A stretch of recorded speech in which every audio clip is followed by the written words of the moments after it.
थप्पड़ से डर नहीं लगता, फिजिक्स से लगता है। आज तक मैंने ऐसा एक भी नीट एस्पिरेंट नहीं देखा है जिसे फिजिक्स से डर ना लगता हो। और लगे भी क्यों ना, फिजिक्स को काबू में करना बहुत डिफिकल्ट है। फिजिक्स केमिस्ट्री और बायोलॉजी जैसा नहीं है।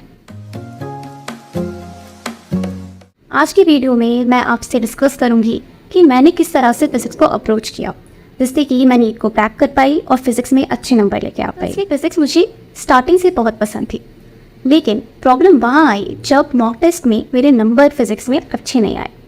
तो मैं थोड़ी निराश हो गई और मुझे लगने लगा कि नहीं, फिजिक्स तो बेकार सब्जेक्ट है। ऐसा हम सबके साथ रहता है।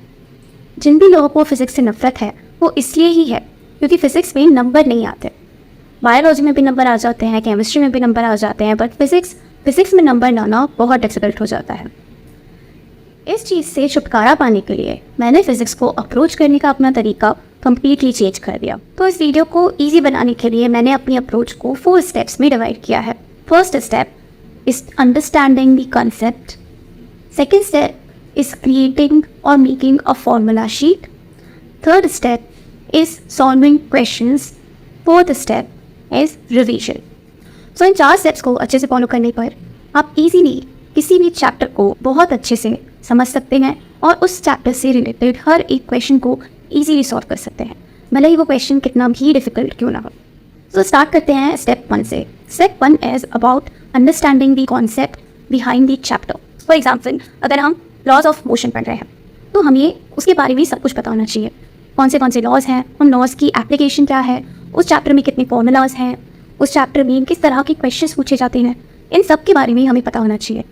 जैसे कि कोई भी चैप्टर कोचिंग में पढ़ा दिया जाता था, मैं घर आकर उस चैप्टर को फिर से रिवाइज़ करती थी। जो नोट्स हैं उन्हें रिवाइज़ करती थी और साथ में जो क्लास में क्वेश्चंस करवाए गए हैं मैं उन्हें फिर से खुद से सॉल्व किया करती थी। इसके बाद हम आते हैं स्टेप 2 पे। Step 2 is about making your own formula sheet. मैं चैप्टर को पढ़ने के बाद, रिवाइज़ करने के बाद एक फॉर्मूला शीट बनाया करती थी जिसमें उस चैप्टर से रिलेटेड सारे फॉर्मूलाज होते थे। ये जो मेरी फॉर्मूला शीट है ये मुझे स्टेप 3 में काम आएगी, which is solving questions. Chapter को पढ़ने के बाद, कॉन्सेप्ट को समझने के बाद, उससे रिलेटेड रिलेवेंट क्वेश्चंस को सॉल्व करने के बाद और उस चैप्टर की फॉर्मूला शीट बनाने के बाद हम आते हैं क्वेश्चन सॉल्व करने पे। क्वेश्चन सॉल्व करने के लिए मैं इजी टू मॉडरेट क्वेश्चन से स्टार्ट करती थी और स्पेशली उसमें वो क्वेश्चंस होते थे जो एग्जाम से रिलेवेंट है, मतलब जिस टाइप के क्वेश्चंस एग्जाम में आते हैं मैं उन्हें सॉल्व करती थी। इसके लिए सबसे अच्छी बुक है MTG और अरिहंत की जो गाइड बुक्स हैं वो बहुत अच्छे हैं। मैं उन्हीं को यूज़ करती थी और उनमें से ही मैं क्वेश्चन सॉल्व करती थी। उसमें रिलेवेंट क्वेश्चंस भी हैं, इजी टू मॉडरेट क्वेश्चंस भी हैं और मॉडरेट टू डिफिकल्ट क्वेश्चंस भी हैं। तो इन क्वेश्चंस को अटेम्प्ट करने के बाद मैं मान लेती थी कि ये चैप्टर मैंने कम्प्लीटली समझ लिया है और इस चैप्टर को अब बस मुझे रिवाइज करना है। So fourth step is revision. Revision में हमें पहले की जो 3 स्टेप्स हैं उन्हें रिपीट करना है।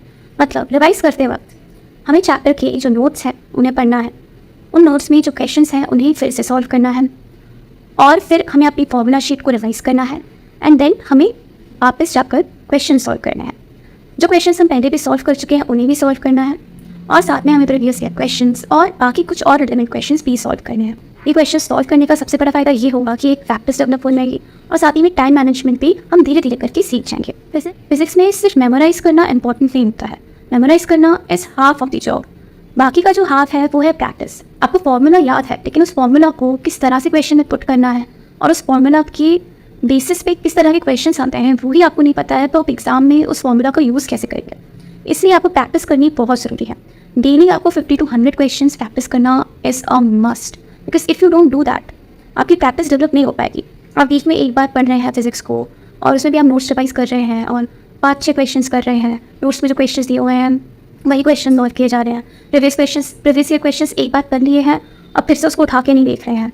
एक किसी गाइड बुक से या रेफरेंस बुक से, अरिहंत या MTG वाली बुक से आपने क्वेश्चंस एक बार सॉल्व कर लिए हैं, अब आप फिर से उन क्वेश्चंस को सॉल्व नहीं कर रहे हैं, not even trying to solve those questions again.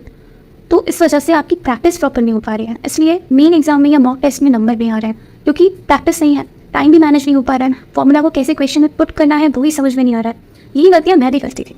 मुझे लगता था नहीं, एक बार मैंने पढ़ लिया है, मुझे फॉर्मूला याद हो गया है, अब मुझसे कोई भी क्वेश्चन बन जाएगा। बट नहीं, कुछ क्वेश्चन ऐसे होते हैं जो थोड़े कॉम्प्लेक्स होते हैं, जिनमें मल्टीपल कॉन्सेप्ट्स लग रहे होते हैं।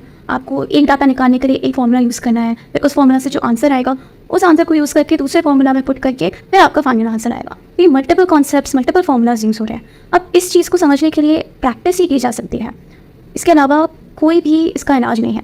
You need to practise physics. Physics को प्रैक्टिस नहीं करेंगे, तो फिजिक्स नहीं बनेगी। फिर कीप ऑन प्रैक्टिसिंग फिजिक्स, रोज़ कोशिश करो कि रोज़ फिजिक्स में क्वेश्चंस करो, रोज़ फिजिक्स पढ़ो। बार बार नोट्स पढ़ने की नीड नहीं होती है फिजिक्स में। All you need is practice. नए नए क्वेश्चंस प्रैक्टिस करते रहो, बस that is more than enough for physics. Is all for today's video. अगर आपको वीडियो हेल्पफुल लगी then do consider subscribing to my channel for more related content. Radhe Radhe.